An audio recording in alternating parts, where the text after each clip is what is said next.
All right, let's get going.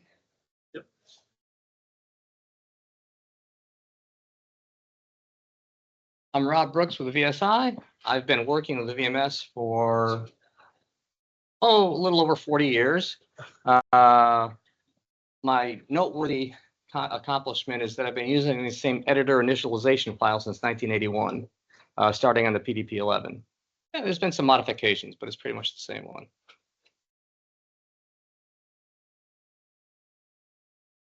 So SDA is well documented via our documentation online. The tricky thing about that is it explains what the commands are, but it doesn't necessarily tell you what you're looking at, because that sort of requires an understanding of the data structures that you're looking at. But it does explain what the commands are. So that's what we're going to try to cover in the next 50 minutes. Crash dump analysis can be pretty tricky depending upon the nature of the crash. So these will be two relatively straightforward crashes. And in addition to the crashes themselves, we'll go over some other commands that aren't specifically related to those crash dump analyses, but just other commands that are useful, hopefully in the future. So we do three things with SDA: crash dumps, process dumps, with which I have little to no experience, and the running system.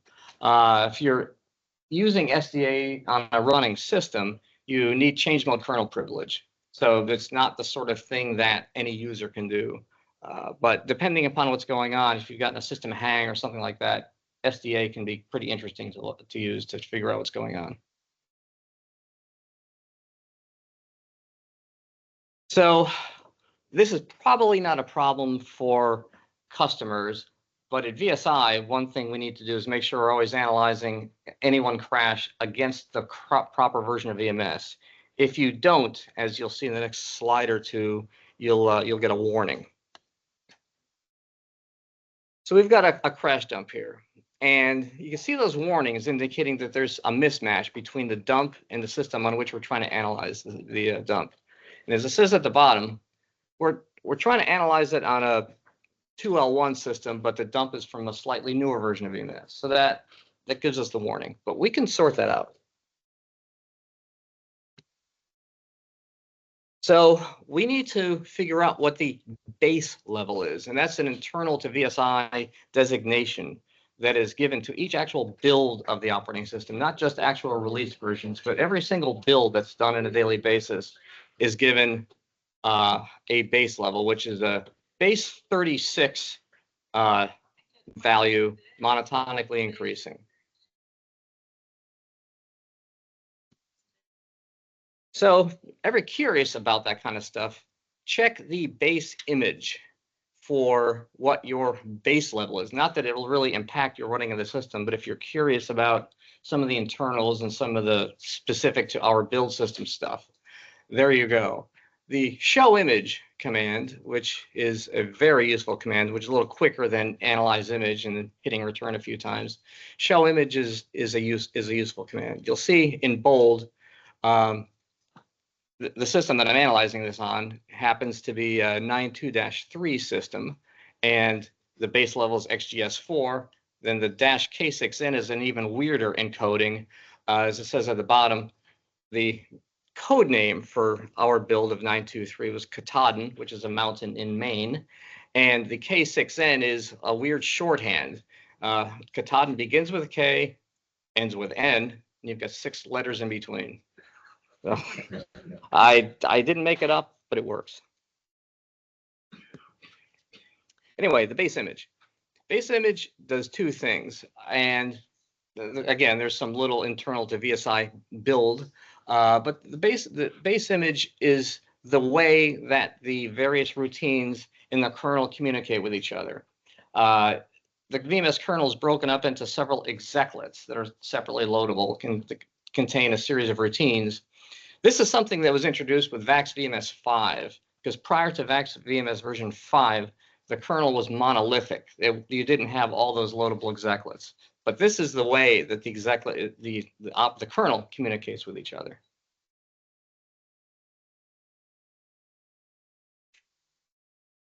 So anyway, getting back to trying to analyze our base level. Again, this is something that is internal to VSI. This is actually a talk. The talk I'm giving here is roughly the same as the one I gave last week in Greece, where I met our Greek engineers and our Armenian engineers. And I will say, I think the future of VMS is in pretty good hands. You know, as we older guys age out, the new folks are pretty good. Anyway, this is how we deal with in analyzing a base level, analyzing a crash dump on a different system from which the crash was taken. We invoke that command procedure off of the result disk for the VMS build. And you'll see there's no warnings. And you'll see, first in the bottom line, we see that the crash is actually not in the kernel itself, but it's in DECnet. All right, so we've got the dump. But what do we do now? So we've got a couple different ways to look at stuff in a crash. You've got a pile of shell commands, which we'll go over. Then we also have the CLUE extension to SDA. As you see there, CLUE stands for Crash Log Utility Extractor. I mean, which is a pretty contorted word, but they wanted to make something, try to make sense out of that. Anyway, once again, Chapter 10 explains SDA extensions, which we'll go over at the very end if we have time. But CLUE is like an adjunct to SDA that, for all intents and purposes, it's very similar to show. It gives you a way to look at stuff in a slightly different way. All right, this is the output from CLUE crash. Show crash would give me that information eventually, but I need to wait through several pages of other stuff that I don't particularly care about. This is the first page from CLUE crash. And you see a lot of stuff there. We'll go over the important stuff on the next slide. So what we have for the failing PC is the location of where the crash occurred. We don't know why it occurred, but that's the location. And over to the right of that first line in green, you'll see net $TPcons. That's the name of the execlet that had the crash, and that's part of the DECnet Plus product. And down the bottom, we see the link date time of the execlet, which is important because I need to be able to match up the proper linker map to that exact build, and also the listings that went into the that build.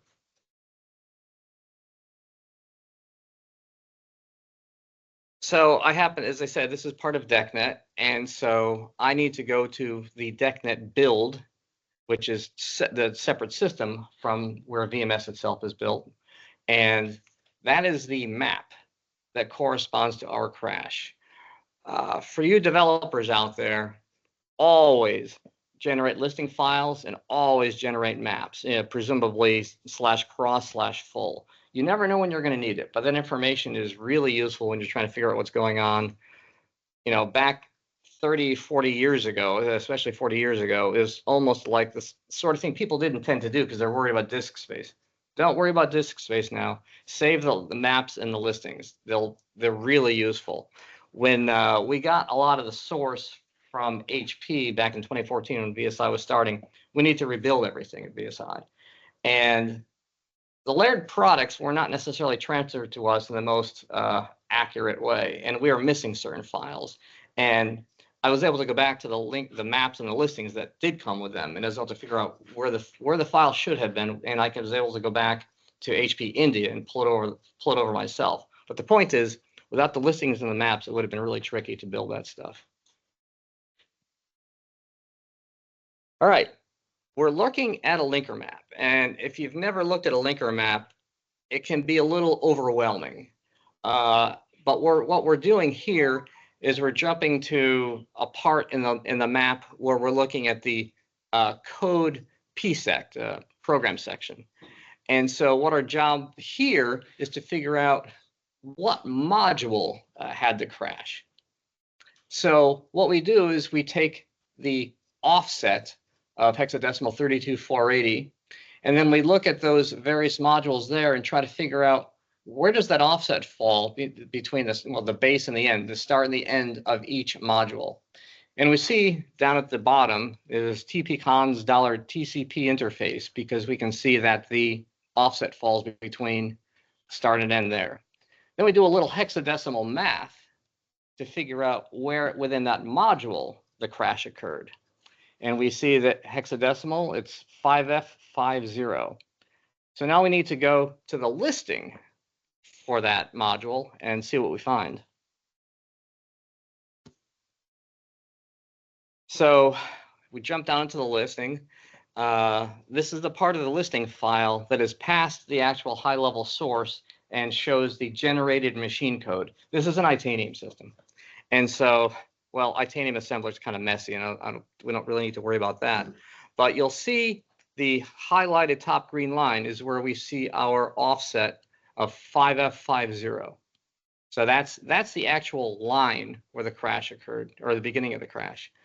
Now, the tricky thing is we've got that in the listing file, but then we need to move backward until we find the first line number, and that's the line number in the listing file that's associated with the crash. So we go back a bit, and the thing highlighted in red is the listing line number of where the crash occurred. So then we search backward again for 2675 to see exactly where the crash was. This is a little bit of bliss.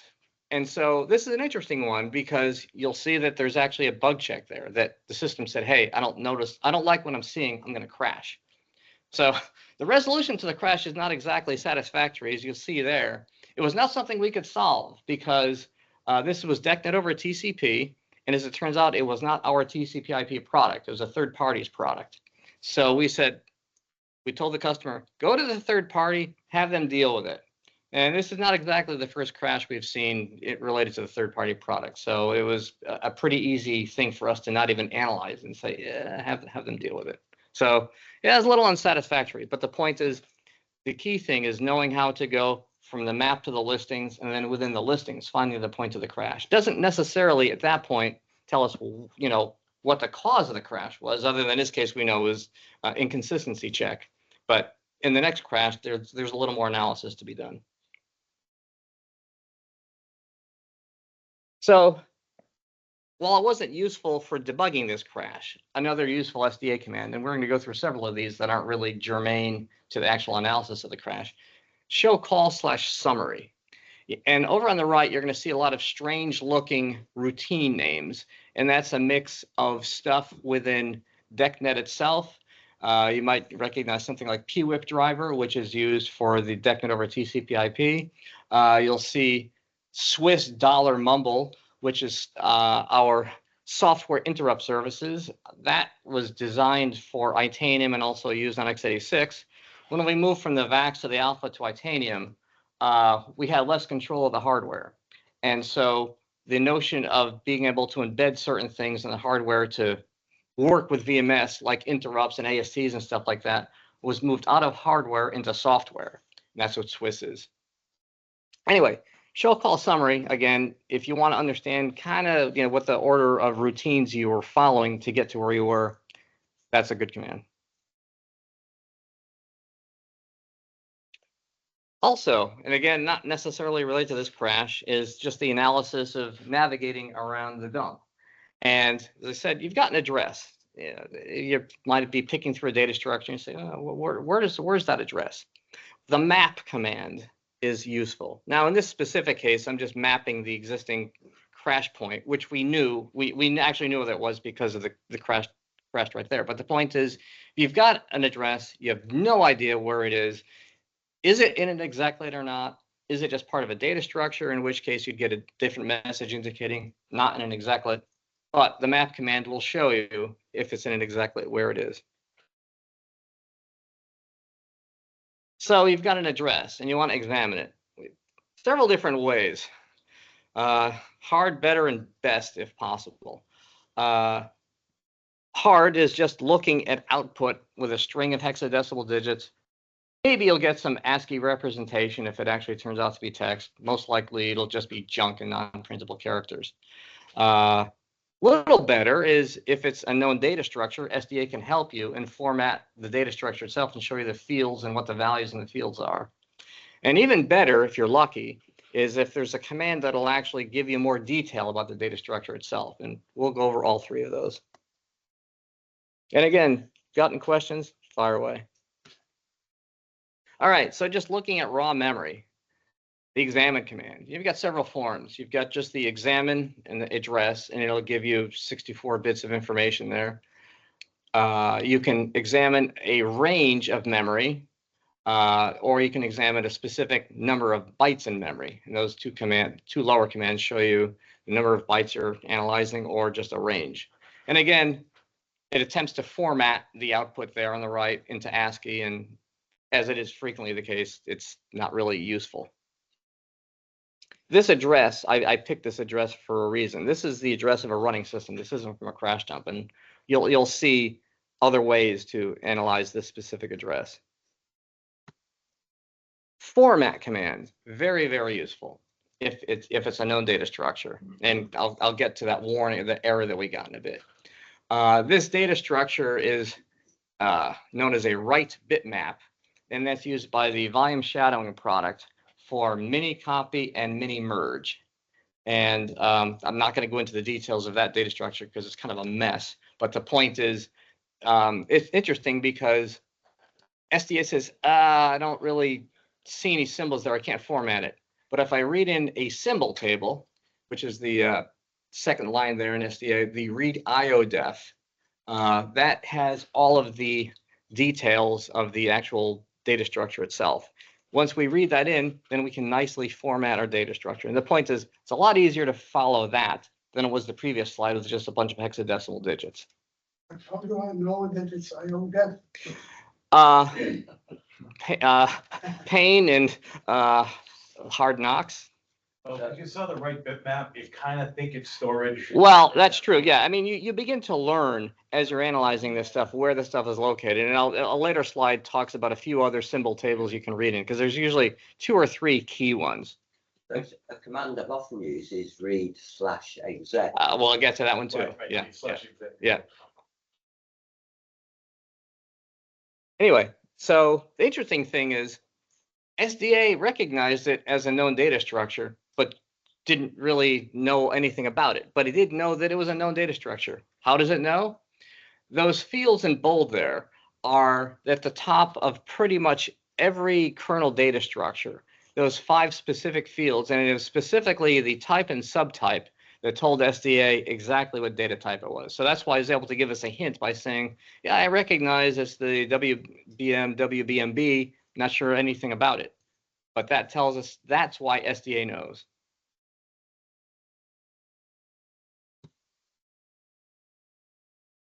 And once again, the symbol tables that we referred to earlier are located in sysdollar loadable images, which is where the exec lists themselves are located.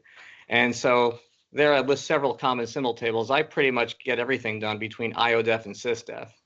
RMSDEF and SCSDEF being related to clusters, also pretty useful. And as was pointed out earlier, the read exec command will also read in the symbol table for each execlet, which is also, depending upon where you're on the crash dump, a useful thing to do. If you're still kind of rooting around trying to get the lay of the land and figure out where things have gone wrong, that'll run in all the symbol tables. And while I don't show it here, another thing you can do is use an SDA initialization file that'll fire as soon as you start SDA. It is basically effectively like a command procedure that'll run for a series of commands for you, and among them would probably be read exec, read in some other symbol tables. So that's another quick way if you're constantly doing this stuff and not wanting to type read exec, read IODEF, read sysdef. You've got the initialization file.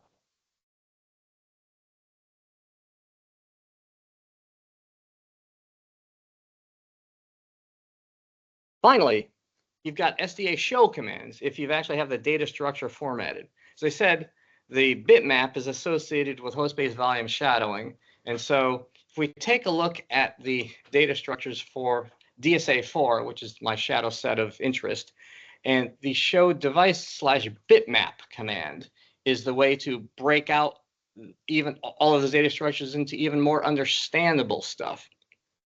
The complicating thing about these bitmaps in general is that there are several data structures associated with the bitmap stuff.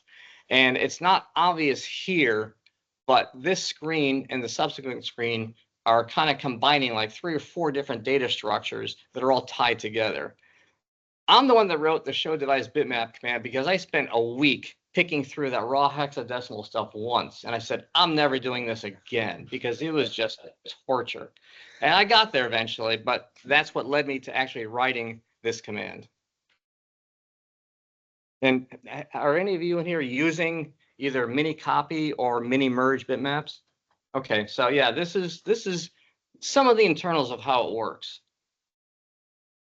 And if you have any trouble with that stuff, let us know, because for the most part, it should be working pretty smoothly. Every now and then there's some hiccups, but we do find that mini merge, especially after a crash, is very, very fast. Whereas a full merge, depending upon the size of the disk, can take a couple hours. Mini merge, depending upon how you've got it configured, can take like literally 3 seconds. And it doesn't really chew up a lot of memory. There was a concern when we wrote host-based mini merge 23 years ago that there'd be a lot of memory consumption. As it turns out, it's pretty effective. And now, as memory sizes are getting even larger, definitely not a concern. And this is another aspect of the bitmap stuff. It's just more data that's associated. You've got down at the very bottom, the lower 2 right columns are an explosion of a lock. Just, there are a lot of locks associated with this mechanism, and that breaks out what is known as the lock value block with each lock. So we've got some more useful SDA commands that are not necessarily, again, related to the specific crash dump, but also useful to pick at stuff. I spend a lot of my time dealing with devices. That's pretty much my area of expertise. So I find show device for me to be especially useful. So show device formats what is known as the unit control block, or UCB, which is the canonical device, a canonical data structure for any VMS device, whether it's a disk, a mailbox, a TCP/IP BG device. Everything always has a UCB, unit control block. And the show device is the entity that displays a lot of information. And there are several different formats of the command. This one just takes the name of the device as the parameter. This form, if you happen to have an address, because you're picking through a dump and you see an address and you say, yeah, I think it's a device. Let's see what we find. You can format, it'll format the address as the show command. Show locks. If you've been working with VMS for any length of time, you understand that the lock manager is a fundamental part of VMS, and specifically with clustering. Clustering would not work without the lock manager. And the key data structure that the lock manager manages is the lock data structure, or the LKB. You see that bolded up in the upper left. So every now and then you'll have a system hang or an IO hang, and you'll try to figure out what's going on. Show lock. And once again, there are several different formats for this command. This parameter was the lock ID, which is in the upper left of hex 050000800. We also have, if you know the address of the lock block there, you can also format it that way. Show TQE. Depending upon what you're doing with your system, well, TQE stands for timer queue entry.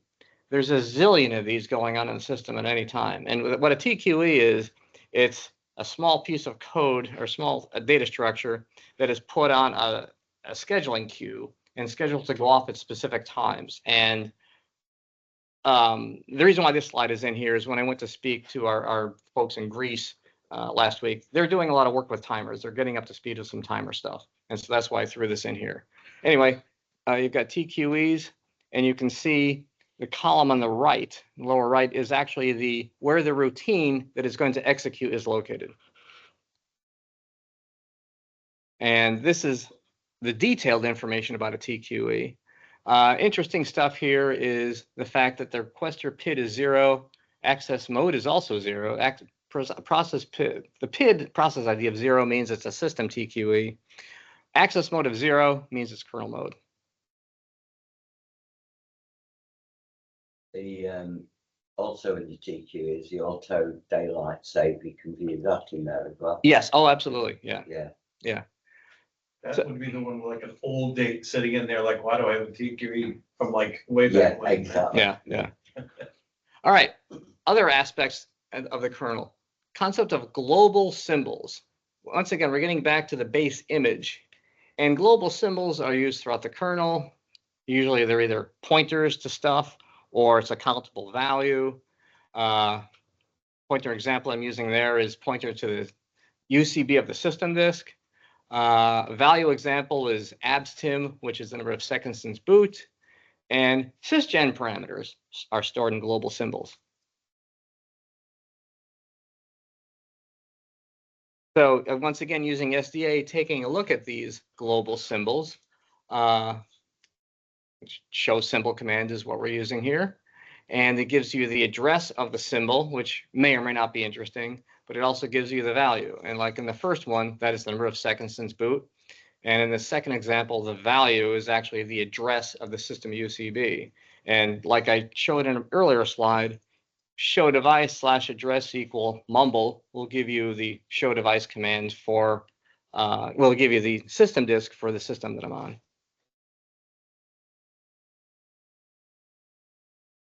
So once again, global symbols in the kernel, sysgen params. You've got a couple different ways of looking at sysgen parameters. Most people are familiar with sysgen, which is typically how you set sysgen parameters and look at them. You can also use the show param command within SDA. The interesting thing in the show param command is that it shows you the actual, in addition to the stuff that you see below with the sysgen output, you see the actual name of the global symbol itself. And you'll see, well, the MPDev is a series of parameters used with multipath, specifically the entity that manages multiple fiber channel and SCSI paths. That's multipath, and MPDev is its shortcut name. So you'll see there's a series of parameters at the top: MPDev enable, remote polar, and LC tries. The first three are actually part of just a symbol global variable. They're separate sysgen parameters, but they're just flags within MPDev flags. And you'll see MPDev D1, 2, 3, and 4, which are just dynamic parameters that those of us in engineering use when we're debugging something. It's also useful to have, when you're debugging something and putting in some weird tracing stuff, to have a series of locations in the kernel you can stuff values in as you're traipsing through trying to debug. As part of the port that we just did for going to x86, I was debugging the mailbox driver, and there were problems going on, and I really had no idea what was happening. Mailbox driver is a pretty busy device driver. So if I put tracing in there, I'm going to start getting stuff from all sorts of other devices. I don't care about that at all. So what I was able to do was I could figure out what my specific device of my problem device, put its unit number, like MBA 23, stuff it in one of those variables, one of the sysgen, the D1 sysgen parameter variables, and then only debug or only print out stuff for that specific device. So that was a very handy way of having a few long words in my back pocket that I could use for debugging. Yeah, that was an interesting problem because this was I was using VMS install to install like FMS. I think FMS was the first kit I had actually ported to x86, and FMS happens to be a VMS install kit. And so what was happening was I'm installing it and it hangs. No idea what's going on. I mean, it would just stop. And it would never move. I actually let it sit for like a couple of days, didn't move. Had no idea what's going on. So what happens is in VMS install, early on, it defines a pile of symbols for the context of the installation. Then it spawns a subprocess to actually do some of the work. When you spawn a subprocess, you're copying a lot of state from the parent to the child process. And you use mailboxes to do that. And as it turns out, there are so many symbols that I was running out of various quotas as it's moving this stuff. And so what happens is when you run out of quota, the process gets stalled. And then as more quota comes, as stuff gets replenished, then your quota comes back and you can resume. Process didn't resume because it got stuck on a scheduling queue and it was forgotten about. I mean, and in fact, it was a bug in that Swiss component that I referenced earlier. And again, these are the sort of things that happen early on in a port. You just have weird problems. You have no idea what's going on. But this is an example of being able to debug that type of problem. And I had no idea that it was going to lead me there as I began the investigation. It was kind of fun, and even more fun because it wasn't my problem to solve. All right, next crash. So take a look at this guy. Once again, this is Clue Crash. This is from, another customer crash. And we can see that, we see the word shadow in there. So that gives us an idea where the problem is going to be. Although in this specific case, when it says module, it says set show shadow. So that's an executable image. It's not an execlet, but our debugging process is still going to be the same. As I said, this is shadowing. So that's a brief description of the components of shadowing. You can go ahead and read that.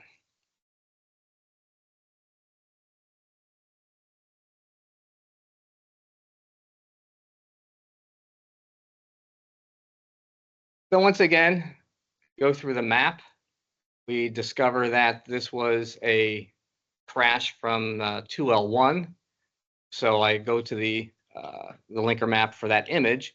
And once again, we go to the code psect, and we get lucky. At the very top, we see that our offset that we have fits into that first module of set show shadow.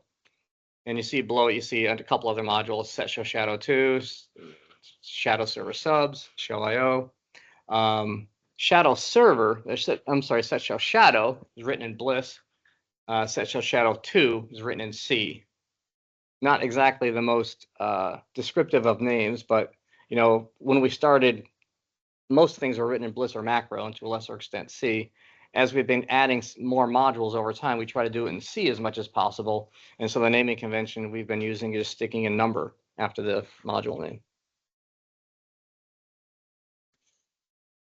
So once again, we go from the map to the listing file, find our offset, and find that, in this case, we're lucky because we see a line number over to the right in bold, right in the immediate area of the crash. So we back up again in the listing file, and we're looking at more Bliss. If you've never seen Bliss, this is a subset of Bliss. It's a procedural language. Everything is a procedure, and it's got some quirks. We're not going to necessarily go into those quirks here. And this is a relatively straightforward crash. So you see the bold is the line where the crash occurred. So what's going on here is we've got the address of the UCB, which is .ucb mumble. The field it's trying to retrieve is known as the VCB, or the volume control block. And something went wrong when we referenced that area of memory. And when I see something like that, the typical guess is that the address of the UCB that I have there is probably junk. I'm probably off trying to read something that is a non-existent address, or zeros sometimes. Anyway, so let's see what we find. Let me go back a bit and show. So starting at, let's see, at line 5981 is where we're retrieving the address of that UCB, and you can see it's coming from an array called the member UCB. Shadowing has up to 6 members, and so in this data structure known as the shad, which you see at the very top line there, there's an array of UCBs, of unit control blocks, or the devices in the shadow set itself. And so this area of code is trying to run through all of those members and grab some information from them. And that actual value that we saw was like an alias pointing to the actual shad al member UCB array. Anyway, so support, can't remember who it was was able to tell us that the bad device was DSA 222. Frequently, when we get crashes, our support folks will take the initial call. They'll do some analysis, try to figure out what's going on, and then hand it off to engineering after they've done the first level analysis. And so in this case, the analysis was quite good because it pointed me at the device pretty quickly. So once again, we're going to use the show device command on that virtual unit, the virtual device. And in looking at this, I see a couple of things. You see down near the bottom in bold, you see the VU SEB status of new and failed. That is actually a common and expected status for a shadow set that is just being created. So it's not necessarily a problem that it says failed. It's kind of an odd way it creates itself. But what that's telling me is that this is very early on in the life of the shadow set. Also, looking at the very bottom where you see system F ACVIO, access violation. Access violation is when you're attempting to read memory to which you don't have access to. The virtual address there, in looking at that, I just happen to know that's a nonsensical address. So let's do some analysis. Once again, we're going to use the format command to format the shad data structure. And once again, it's telling me that it can't format it until I read an IODEF. Once I read an IODEF, I see a nice listing of the values in the shad, and we look at the member UCB array. And you see the thing in bold there, which should be a UCB address. And again, looking at that address doesn't make sense. Typical system space addresses will usually begin with an 8. And you'll see like the field beneath it for the pointing, for a good healthy shadow set, you'd see an array that looks like the bottom listing, where you see 2 useful, good hexadecimal values. That value is bad. So the question is, how did it get there? The answer is, we don't know how it got there. What I suspect happened is that while that shadow set was being formed, probably via a mount/cluster command, which, while technically documented in a supported command, I never use because there's all sorts of timing problems that we've never been able to sort out. So I think what happened is someone used that command, and while someone used that command, the shadow set was being formed and things got out of sync. And so that is what we call a synchronization error. And typically, the way you would typically handle synchronization problems is with spin locks, in a multiprocessor environment. Unfortunately, shadowing violates a lot of those things periodically and has its own internal mechanism, which makes shadowing play nicely with itself, but not necessarily with other people.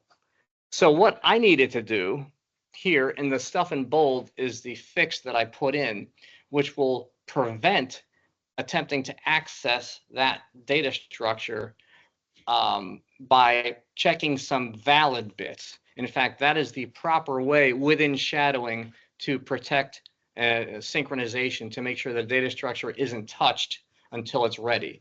So there's a series, in addition to that array of member UCBs, there's also an array of bits for each member UCB. And here I'm saying, if there's no valid bit set, don't touch that guy. And in fact, this is a bug. This is what we call a day 1 bug. When this code was written, that should have been put in there. It wasn't, and that's what led to the crash. So that was the fix.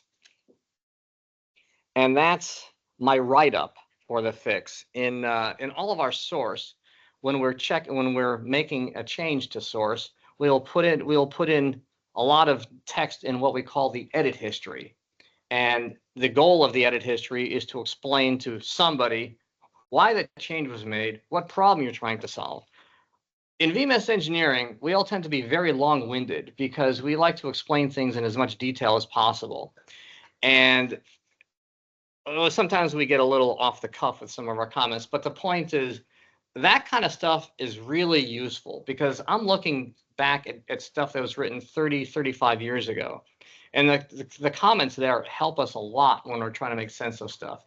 I mean, when VSI was formed in 2014, I was looking at some stuff I wrote like 15 years ago and thinking, the heck was I thinking? But I was able to describe in excruciating detail via the edit history what I was doing. I said, oh, that makes sense. But it would have taken me a long time to figure it out, even though I wrote the code. So edit histories are really important to us. Especially when you get into reading them, like I have over the years, and you read some of those and you go, you might be tempted to change this value, to try to avert this, but please don't. Yeah, and and those comments are actually pretty useful. Like, you think you know what you're doing, you probably don't. So go talk to this engineer to really make sure you know what you're doing, because sometimes, especially in like macro 32, which can be really, they can do really weird, obscure stuff. And even to a lesser extent, Bliss. So sometimes the code's a little dense and very difficult to figure out what's going on. Yeah, those comments are helpful. And what Dave was referring to are not necessarily edit history comments, but comments in the code right in a specific code area, saying, warning, there be dragons, kind of thing. You know, just be careful what you're doing. Anyway, so sometimes when you're looking at crashes, it's useful to get some process context. And so we've got several different ways to do that. So the first thing you need to do when you're looking at a crash dump or a running system is getting a list of processes, which is I think as I said back here, show summary commands. The word process isn't in there, it's a little confusing, but show summary gets you, as I said, a display similar to show system. And that looks similar, pretty similar to show system. You see some other stuff there, some other internal addresses to a few data structures. But let's take a look at the shadow server. So we need to set the ID of the process we want to view. Show process/chan shows you open files. Sometimes you're going to have a process that's stuck, and you want to see what's going on. That'll show you the names of the files that are open and some of the internal information about the actual file open itself, and the channel number, the CCB, channel control block, etc.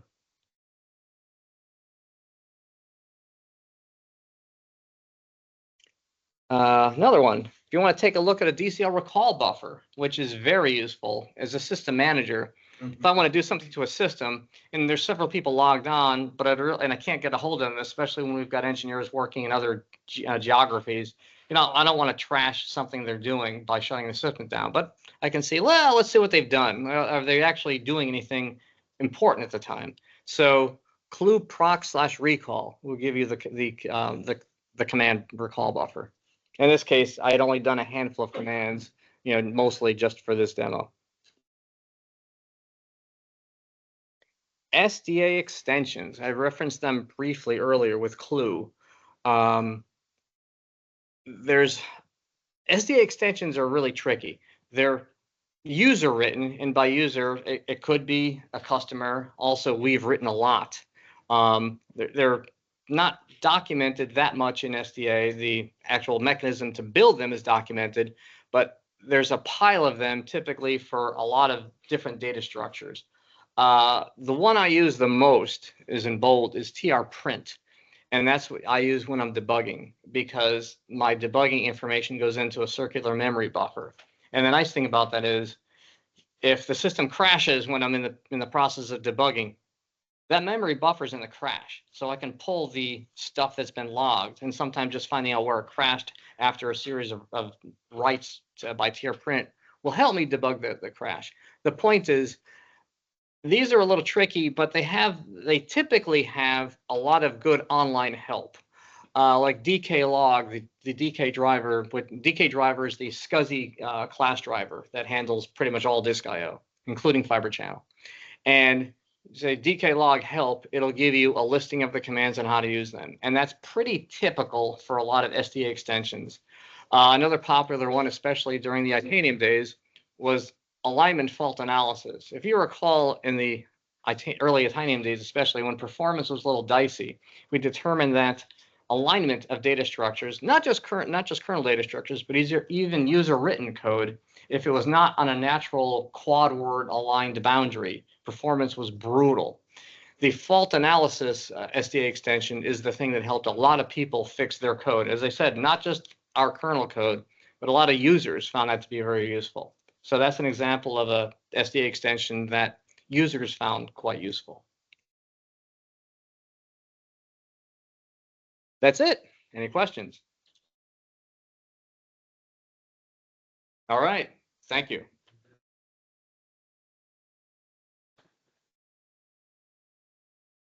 So for customers submitting crash calls right into the support center, right? This is pretty helpful because you should be able to hop in and do a quick crash when the machine comes back up. You know, or you get in, do a quick crash, get that output and include that in your call. And then we'll have a really good idea out of the gate if it's in a module, if it's something that's our issue, maybe a customer program. It just helps us, you know, prepare for what we need to go look for. Yeah. So, they're very, very helpful tools too. And even if, right, like programmers, which I'm really not, but you can tell whether it's in your code, because in that good crash that he was showing, you can look at the module and it's like, oh, that's blind. I better go look at that. Very, very helpful. Thanks, Rob. Thank you. Yeah, thank you. Thank you for coming.